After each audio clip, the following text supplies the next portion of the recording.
welcome back to my channel. In today's video, we're going to do my Contemporaryathon Wrap Up. Contemporaryathon was from the 10th through the 16th, and I would say my Contemporaryathon was pretty successful. I ended up being able to complete everything that was on my TBR, even though it was a little touch and go in the end. But I buckled down on the last day and finished everything. So with that being said, let's get started. The first book that I read for Contemporaryathon was The Good Girl by Mary Kabiko. In my TBR, I kept calling this The Good Daughter for some reason, and we all know why. This basically, without going into too many details, is about a girl who goes missing and the aftermath of that, and it's told through multiple points in time, including while she is missing. And I don't like going into too many details on what thrillers are about, as well as my thoughts on them, because I don't want to accidentally spoil someone. However, I will say that I did give this book 1 star, and there was a point when I was reading it where I was like, this can't be what's going to happen. That's absolutely outrageous. And then it happened.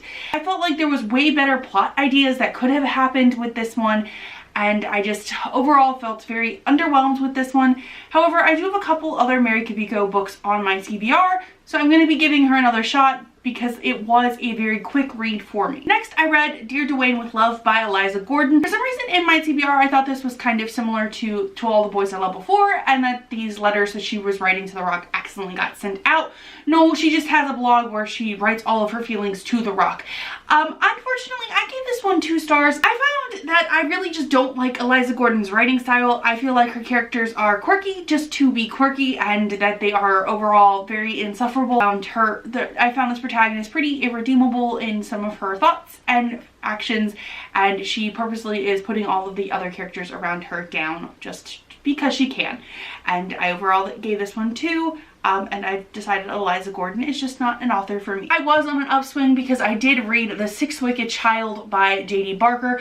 This is the last book in the 4MK thriller trilogy, and it was basically pretty much almost everything I wanted until the end, which I feel like upon reread I might enjoy the ending just a little bit more. Overall, I gave this one a 4. I won't go into too many details because this was the accumulation of 3 books and a serial killer trilogy, and it really pays off knowing everything that's going on. I overall really do recommend this series. I will say what I said in my TBR video, that it is about a detective who uses the serial killer's diaries from his childhood to track his motives and where he's going to be and his thought process, and it was a really fascinating time. I look forward to rereading the series now that I've seen where it ends and seeing how we got to there again. Next, I read The Case for Jamie by Brittany Calvero. This is the 3rd book in the Charlotte Holmes series.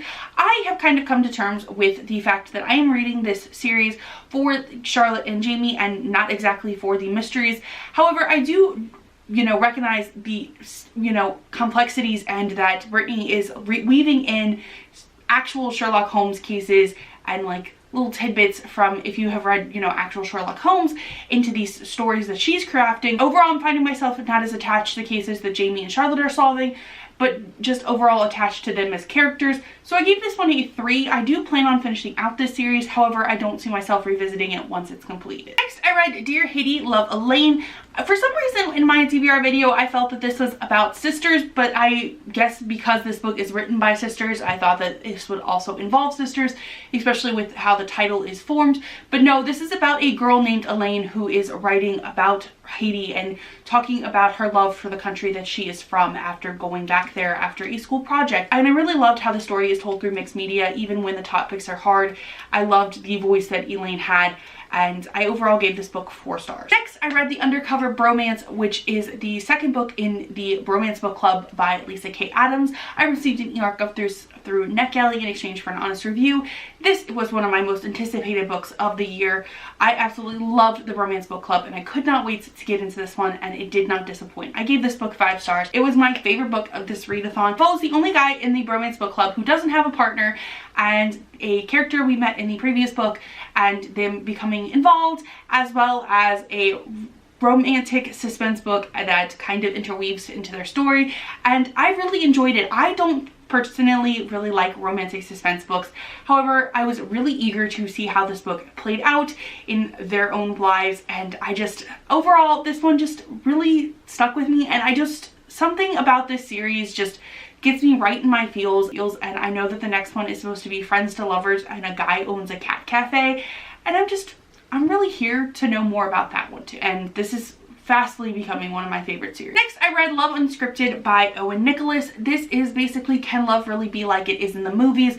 And it's basically following our male protagonist after their breakup, and you know, it's chronologically kind of what went wrong, and I overall gave this book 2 stars. What I really can say about this one is that it's chopped into 3 timelines, and the first timeline is following when they got together. The second is very shortly, like vignettes of while they're together, and the last is the post-breakup, and it's very weirdly, you know, paced throughout, and I overall didn't like our protagonist's voice, and that's all I really can say about that.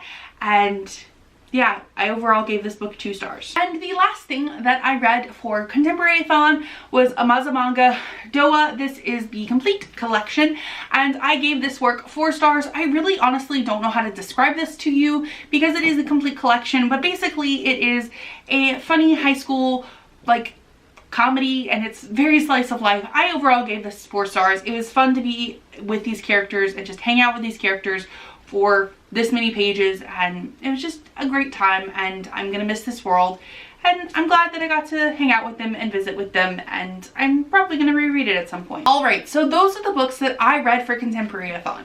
What about you? What did you read for Contemporaryathon? Let me know in the comments down below. If you like what you saw here today, be sure to like and subscribe. I normally post videos on Wednesdays. Thank you so much for watching, and have a nice day!